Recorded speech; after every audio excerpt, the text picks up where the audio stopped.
Hey everyone, welcome to our presentation on the TSA and how it's made traveling become more safer. This is created and presented by me, Ben Wynn, Alex Farger, and Kelly Riley. So for today in this presentation, we're going to look at the history of the TSA, how they operate and how they protected the flying public, some criticisms towards the TSA and the response, and new possible security measures they could implement in the future. So what basically started the creation of the TSA was the 9/11 attacks. This occurred on September 11th, 2001. The United States was attacked by a group of terrorists that would change aviation security forever. 4 commercial jets were hijacked and used as weapons to cause mass destructions. The targets were both of the World Trade Centers in New York City, the Pentagon, and a field in Pennsylvania.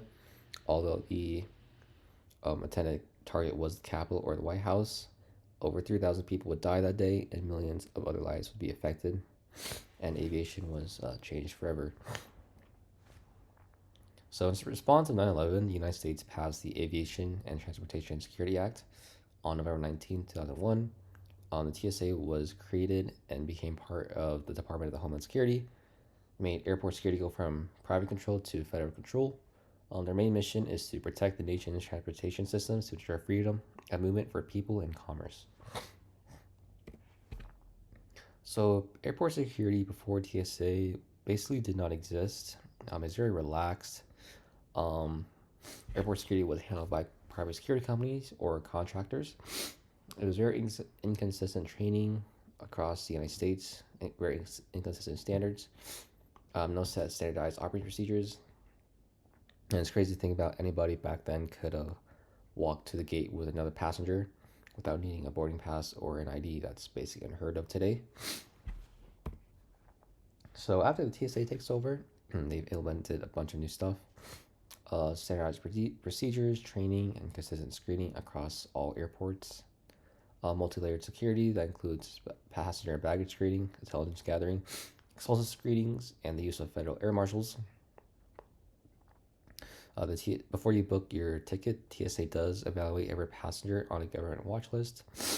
Law enforcement and canine dogs are constantly sweeping the airport for weapons, explosive, drugs, any prohibited items.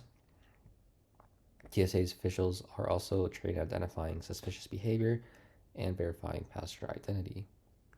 They are also equipped with advanced technology such as advanced image screening, walk-through metal detectors that screen passengers, baggage, and carry-ons. The TSA does implement, or should I say the Department of Homeland Security does implement in-flight security measures such as federal air marshals. These are law enforcement officers, federal law enforcement officers that would be present on a flight. They're dressed in civilian clothing. You can't tell who is an air marshal and who isn't. And there's also something called the Federal Flight Deck Officer Program that allows crew members to lawfully carry firearms as a last resort to prevent hijackings, as you can see in the bottom right. So some statistics and impact the TSA has had is they screen approximately 3.3 million carry-ons every day. In 2023 alone, they stopped nearly 7,000 firearms, in which 93% of them were loaded. They stopped them from getting to the secure areas of the airport. They screen about 1.3 checked bags daily, and there has been successful hijacking attempt since 2001. So it shows, the TSA is doing a job stopping unlawful items such as firearms and drugs. Even though the TSA does have some positives, they have been met with criticism from the public and other mediums. The TSA, this includes long wait times, privacy concerns of screening, effectiveness of said screening, and operating costs. So first, we'll look at the long wait times. Screening can be very long, especially in peak summer season. When you enter the airport and you see the line just wrapping around the check-in areas, these can cause delays and frustrate passengers and reduce efficiency. So in response, the TSA did create PreCheck. It allows low-risk passengers to bypass security, allows for more simpler and quicker screening, reduces congestion while staying efficient and getting the job done. It keeps security strict and improves experience for passengers and probably the TSA officials alike. We have privacy concerns. The TSA does utilize something called AIT, which stands for Advanced Imaging Technology. It's a scanner that scans the human body to find any prohibited items through clothing. Concerns have showed up through passenger privacy that can show detailed images of sensitive areas that can lead to people being uncomfortable. So, to address these problems, the TSA did only have the outline of the body, no detailed images on their screens when they see. And passengers can also opt out of the screening for a pat down instead. But if you are a high risk passenger, you may not be able to bypass the AIT. This Because of what the TSA has offered, they shows that they value passenger comfort and attempts to balance privacy and security alike. And another criticism of the TSA is the effectiveness of the TSA. A lot of people have questioned them. In 2015, the Department of Homeland Security did perform a test smuggling drugs and weapons, in which C7 and 70 items did pass their security, which is a 95% failure rate, which is really bad, abysmal even. TSA did respond and acknowledge to that they acknowledged the findings to show transparency, but the new ways to improve screening, and the Administrator Peter Neffinger did address. Point. TSA was founded in 2001 around after the 9/11 attacks. And just like any government agency, they have to get a budget approved. Now, the first budget in 2001 was $1.8 billion. Now, this budget includes the cost of upgrading equipment, paying employees, all things like that. In 2020, so 19 years later, we saw that budget increase from $1.8 billion to about $7.6 billion. Right, so we saw about a $6 billion increase in about 19 years. Now, 5 years later, just 5 years after this, the budget increased to 11.8 billion. So it increased by more than $4 billion in just a 5 year span. Now, to put this into perspective, in 2025, the FBI budget was $11 billion. So the TSA has a higher budget than the Federal Bureau of Investigations. Now let's look a little bit about why they require so much of a budget and if it really is necessary. Looking at the TSA, the average wage for TSA employees in 2020 was $35,000. Now the average wage now, well, I guess last year in 2025 was $65,000. We saw a $30,000 increase. That almost doubled. And the argument here is that the TS agents really do not need this much money. They are being overpaid.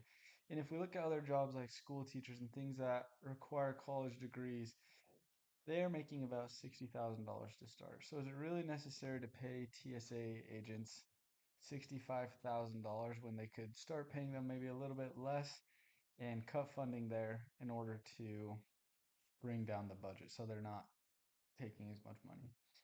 Another criticism that I want to talk about that a lot of people can relate to if you've traveled on a plane is that when you're flying, you can't necessarily bring whatever you want, right? And I think a lot of us agree with this for the most part when it comes to certain items. And I'm talking guns, explosives, anything that could hurt another person. We all know that those are banned for a reason. But I want to talk about now is the 311 rule. Now, whenever you travel on an airliner, you'll hear this rule, right? If you've ever been trying to travel with some shampoo or a big bottle of cologne, TSA likely confiscated it. So what this rule is it says that you are not allowed to bring more than 3.4 fluid ounces per bottle, and it has to be able to fit in a 1 quart clear bag, and you only get one bag per person. Now, this rule, I kind of want to talk about the history of this rule, but what happened is in 2006, British authorities found some people who were trying to sneak on a bunch of liquids went to a transatlantic flight so that they could build a bomb once the plane was en route. So once they had already taken off. But this is a little bit outdated. So what we have now is we have the computed technology or CT scan, and these scans are new and improved, and they are able to tell what kind of liquid you're trying to bring on the airplane. There are a lot of airports that are starting to incorporate these, and I listed a few. You have the Atlanta airport, which is in the US, and then a lot of airports outside of the US as well, like London City and Amsterdam. They have these new things.